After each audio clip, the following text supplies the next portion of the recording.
नमस्कार दोस्तों, रंगमंच कहानियों का में आपका स्वागत है। कहानियों का सिलसिला शुरू करते हुए लीजिए सुनते हैं मुंशी प्रेमचंद्र द्वारा लिखित उपन्यास प्रतिज्ञा, पिछले भाग से आगे का भाग 7। लाला बद्री प्रसाद को दाननाथ का पत्र क्या मिला, आघात के साथ ही अपमान भी मिला। वह अमृत राय की लिखावट पहचानते थे। उस पत्र की सारी नम्रता, विनय और प्रण उस लिपि में लोप हो गए। मारे क्रोध के उनका मस्तिष्क खौल उठा। दाननाथ के हाथ क्या टूट गए जो उसने अमृत राय से यह पत्र लिखाया? क्या उसके पांव में मेहंदी लगी थी जो यहाँ तक ना आ सकता था? और यह अमृत राय भी कितना निर्लज्ज है, वह ऐसा पत्र कैसे लिख सकता है? जरा भी शर्म नहीं आई। अब तक लाला बद्री प्रसाद को कुछ आशा थी कि शायद अमृत राय की आवेश में की हुई प्रतिज्ञा कुछ शिथिल पड़ जाए। लिखावट देखकर पहले वह यही समझे थे कि अमृत राय ने क्षमा मांगी होगी, लेकिन पत्र पढ़ा तो आशा की वह पतली सी डोरी भी टूट गई। दाननाथ का पत्र पाकर शायद वह अमृत राय को बुलाकर दिखाते और प्रतिस्पर्धा को जगाकर उन्हें पंजे में लाते। यह आशा की धज्जी भी उड़ गई। इस जले पर नमक छिड़क दिया अमृत राय की लिखावट ने। क्रोध से कांपते हुए हाथों से दाननाथ को यह पत्र लिखा। लाला दाननाथ जी, आपने अमृत राय से यह पत्र लिखाकर मेरा और प्रेमा का जितना आदर किया है उसका आप अनुमान नहीं कर सकते। उचित तो यही था कि मैं उसे फाड़ कर फेंक देता और आपको कोई जवाब न देता, लेकिन यहीं तक लिख पाए थे कि देवकी ने आकर बड़ी उत्सुकता से कहा, क्या लिखा है बाबू अमृत राय ने? बद्री प्रसाद ने कागज की ओर सिर झुकाए हुए कहा, अमृत राय का कोई खत नहीं आया।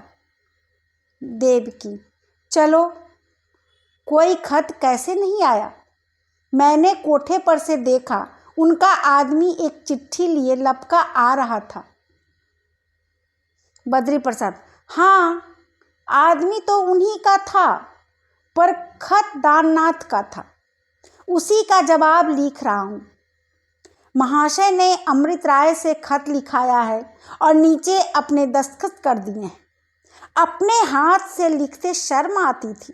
बेहुदा शोहदा। देवकी, खत में था क्या? बद्री प्रसाद, यह परा तो है, देख क्यों नहीं लेती? देवकी ने खत पढ़कर कहा, तो इसमें इतना बिगड़ने की कौन सी बात है? जरा देखूं सरकार ने इसका क्या जवाब लिखा है। बद्री प्रसाद, तो देखो, अभी तो शुरू किया है।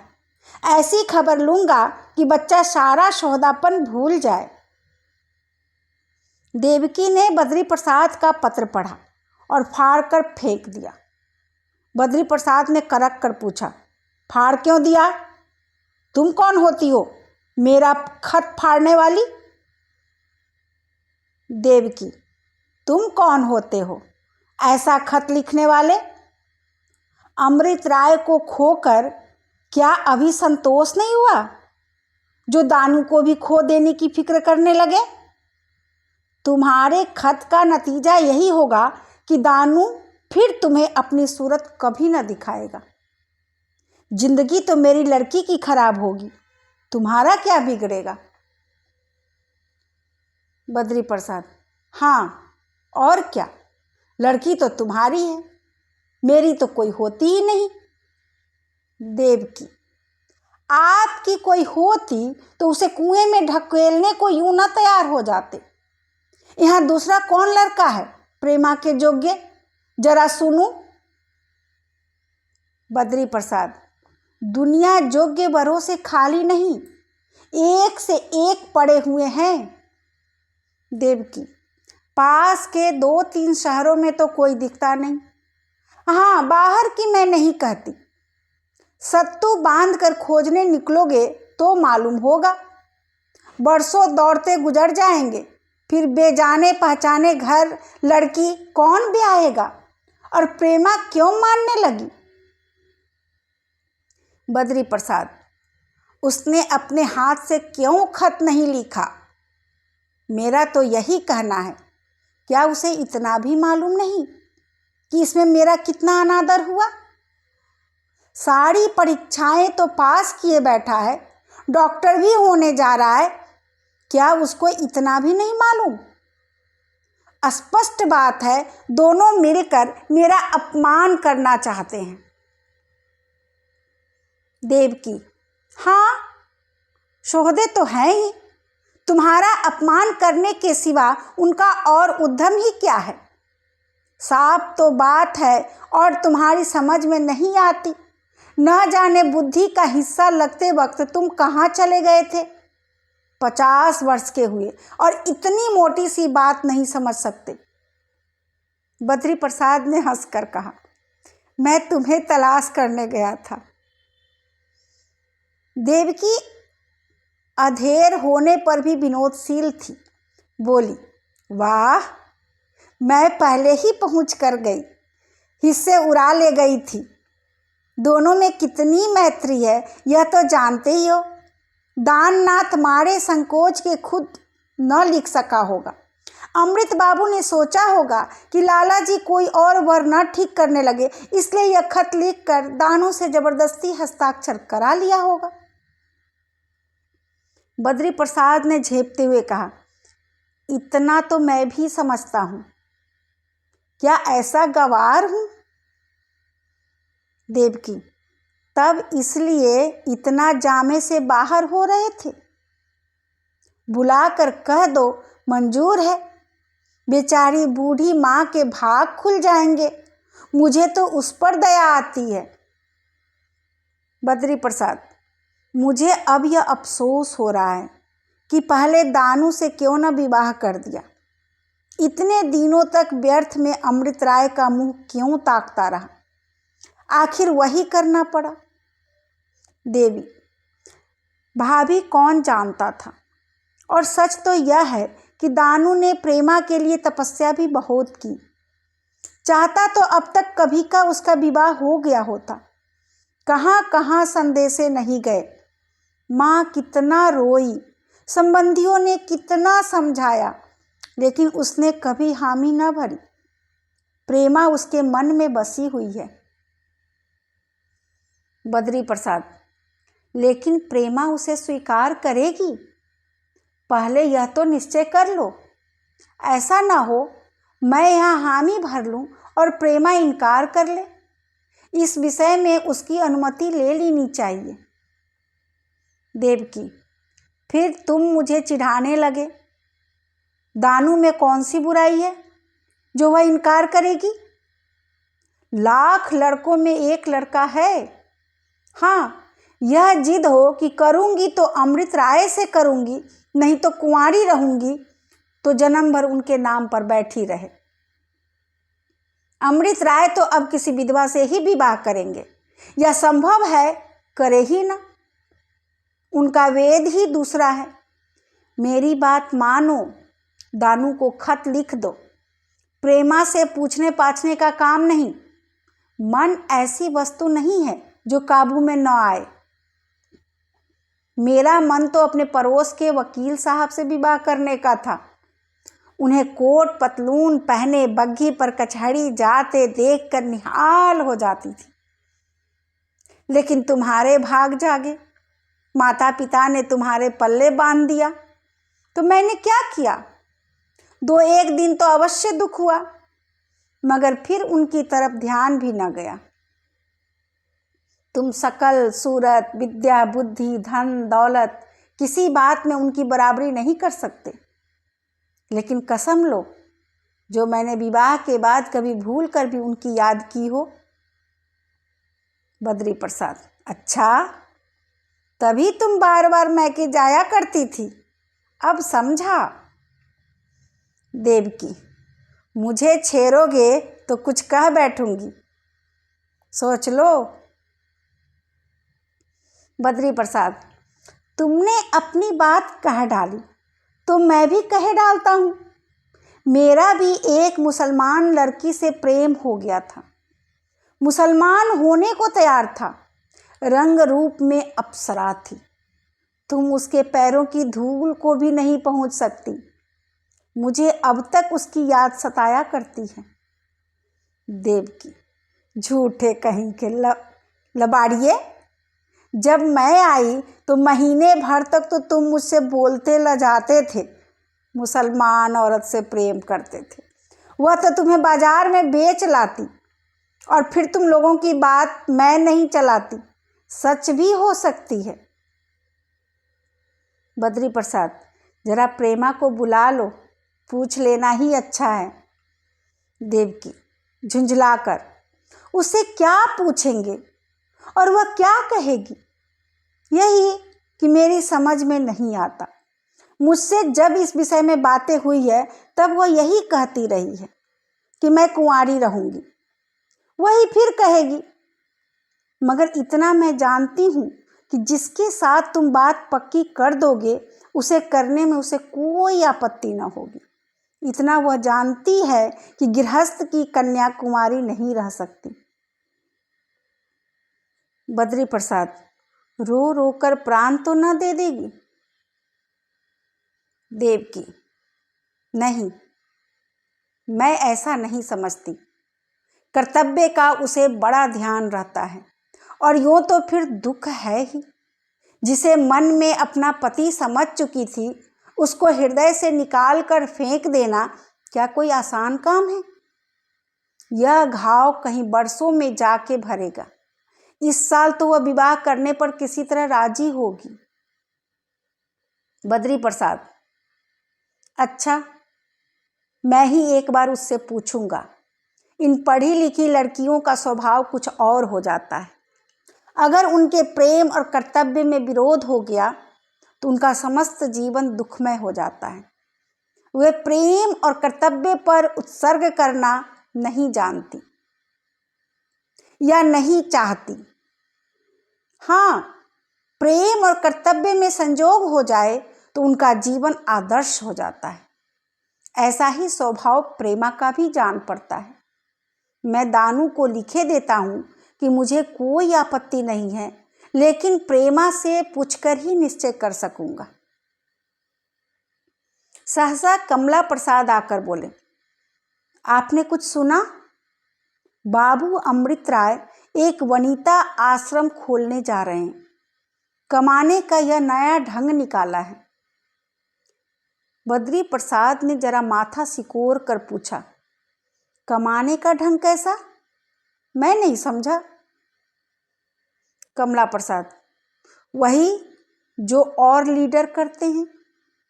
वनिता आश्रम में विधवाओं का पालन पोषण किया जाएगा, उन्हें शिक्षा भी दी जाएगी, चंदे की रकमें आएंगी और यार लोग मजे करेंगे। कौन जानता है कहाँ से कितने रुपए आए। महीने भर में एक झूठा सच्चा हिसाब छपवा दिया। सुना है कई रईसों ने बड़े बड़े चंदे देने का वचन दिया है। 5 लाख का तखमीना है। इसमें कम से कम 50,000 तो यारों के ही हैं। वकालत में इतने रुपए कहाँ इतनी जल्दी मिल जाते थे। बद्री प्रसाद, 85,000 बनाए तो क्या बनाए? मैं तो समझता हूँ 1 लाख से कम पर हाथ ना मारेंगे। कमला प्रसाद, इन लोगों को सूझती खूब है, ऐसी बातें हम लोगों को नहीं सूझती। बद्री प्रसाद, जाकर कुछ दिनों उनकी शागिर्दी करो, इसके सिवा और कोई उपाय नहीं है। कमला प्रसाद, तो क्या मैं कुछ झूठ कहता हूँ? बद्री प्रसाद, जरा भी नहीं। तुम कभी झूठ बोले ही नहीं, भला आज गए हो झूठ बोलने लगे। सत्य के अवतार तुम ही तो हो। देवकी, सच कहा है, होम करते हाथ जलते हैं। वह बेचारा तो परोपकार के लिए अपना सर्वस्व त्यागे बैठा है और तुम्हारी निगाह में उसने लोगों को ठगने के लिए यह स्वांग रचा है। आप तो कुछ कर नहीं सकते, दूसरों के सत्कार्य में बाधा डालने को तैयार हैं। उन्हें भगवान ने क्या नहीं दिया है जो यह माया जाल रचते। कमला प्रसाद: अच्छा, मैं ही झूठा सही, इसमें झगड़ा काहे का। थोड़े दिनों में आपकी कलई खुल जाएगी। आप जैसे सरल जीव संसार में न होते तो ऐसे धूर्तों की थैलियां कौन भरता। देवकी: बस चुप भी रहो, ऐसी बातें मुंह से निकालते तुम्हें शर्म नहीं आती। कहीं प्रेमा के सामने ऐसी बेसिर पैर की बातें न करने लगना। याद है तुमने एक बार अमृत राय को झूठा कहा था, उसने 3 दिन तक खाना नहीं खाया था। कमला प्रसाद: यहाँ इन बातों से नहीं डरते, लगी लिपटी बातें करना भाता ही नहीं। कहूँगा सत्य ही, चाहे किसी को अच्छा लगे या बुरा। वह हमारा अपमान करते हैं तो हम उनकी पूजा ना करेंगे। आखिर वह हमारे कौन होते हैं जो हम उनकी करतूतों पर पर्दा डालें। मैं तो उन्हें इतना बदनाम करूँगा कि वह शहर में किसी को मुँह ना दिखा सकेंगे। यह कहता हुआ कमला प्रसाद चला गया। उसी समय प्रेमा ने कमरे में कदम रखा। उसकी पलकें भीगी हुई थी, मानो अभी रोती रही हो। उसका कोमल गाल ऐसा कृश हो गया था मानो किसी हास्य की प्रतिध्वनि हो। मुख किसी वियोगिनी की पूर्व स्मृति की भांति मलिन और उदास था। उसने आते ही कहा, दादाजी, आप जरा बाबू दाननाथ को बुलाकर समझा दे, वह क्यों जीजाजी पर झूठा आक्षेप करते फिरते हैं। बद्री प्रसाद ने विस्मित होकर कहा, दाननाथ? वह भला क्यों अमृत राय पर आक्षेप करने लगा? उससे जैसी मैत्री है वैसी तो मैंने और कहीं नहीं देखी। प्रेमा: विश्वास तो मुझे भी नहीं आता, पर भैया जी ही कह रहे हैं। वनिता आश्रम खोलने का तो जीजाजी का बहुत दिनों से विचार था। कई बार मुझसे उसके विषय में बातें हो चुकी हैं, लेकिन बाबू दाननाथ अब यह कहते फिरते हैं कि वह इस बहाने से रुपए जमा करके जमींदारी लेना चाहते हैं। बद्री प्रसाद: कमला प्रसाद कहते थे। प्रेमा: हाँ, वही तो कहते थे। दाननाथ ने द्वेषवश कहा हो तो आश्चर्य ही क्या। आप जरा उन्हें बुलाकर पूछें। बद्री प्रसाद: कमला प्रसाद झूठ बोल रहा है, सरासर झूठ। दानू को मैं खूब जानता हूँ। उसका सा सज्जन बहुत कम मैंने देखा है। मुझे तो विश्वास है कि आज अमृत राय के हित के लिए प्राण देने का अवसर आ जाए तो दानू शौक से प्राण दे दे। आदमी क्या हीरा है। मुझसे जब मिलता है बड़ी नम्रता से चरण छू लेता है। देवकी: कितना हंसमुख है। मैंने तो उसे जब देखा हंसते ही देखा। बिल्कुल बालकों का स्वभाव है। उसकी माता रोया करती है कि मैं मर जाऊंगी तो दानू को कौन खिलाकर सुलाएगा। दिन भर भूखा ही बैठा रहे पर खाना ना मांगेगा, और अगर कोई बुला बुला कर खिलाए तो सारा दिन खाता रहेगा। बड़ा सरल स्वभाव है, अभिमान तो छू नहीं गया। बद्री प्रसाद: अब की डॉक्टर हो जाएगा। लाला बद्री प्रसाद उन आदमियों में थे जो दुविधा में नहीं रहना चाहते थे। किसी न किसी निश्चय पर पहुंच जाना उनके चित्त की शांति के लिए आवश्यक है। दाननाथ के पत्र का जिक्र करने का ऐसा अवसर पाकर वह अपने को संवरण न कर सके। बोले, यह देखो प्रेमा, उन्होंने अभी अभी यह पत्र भेजा है। मैं तुमसे इनकी चर्चा करने जा ही रहा था कि तुम खुद आ गई। पत्र का आशय क्या है? प्रेमा उसे तुरंत तार गई। उसका हृदय जोर से धड़कने लगा। उसने कांपते हुए हाथों से पत्र ले लिया। और कैसा रहस्य! लिखावट तो साफ अमृत राय की है। उसकी आंखें भर आई। लिखावट पर यह लिपि देखकर एक दिन उसका हृदय कितना फूल उठता था, पर आज वही लिपि उसकी आंखों में कांटों की भांति चुभने लगी। एक एक अक्षर बिच्छू की भांति हृदय में डंक मारने लगा। उसने पत्र निकाल कर देखा, वही लिपि थी, वही चिर परिचित सुंदर स्पष्ट लिपि जो मानसिक शांति की घोतक होती है। पत्र का आशय वही था जो प्रेमा ने समझा था। वह इसके लिए पहले ही से तैयार थी। उसको निश्चय था कि दाननाथ इस अवसर पर न चूकेंगे। उसने इस पत्र का जवाब भी पहले ही से सोच रखा था, धन्यवाद के साथ साफ इनकार। पर यह पत्र अमृत राय की कलम से निकलेगा, इसकी संभावना ही उसकी कल्पना से बाहर थी। अमृत राय इतने हृदय शून्य हैं, इसका उसे गुमान भी न हो सकता था। वही हृदय जो अमृत राय के साथ विपत्ति के कठोरतम आघात और बाधाओं की दुस्सह यातनाएं सहन करने को तैयार था, इस अवहेलना की ठेस को न सह सका। वह अतुल प्रेम, वह असीम भक्ति जो प्रेमा ने इसमें बरसों से संचित कर रखी थी, एक दीर्घ शीतल विश्वास के रूप में निकल गई।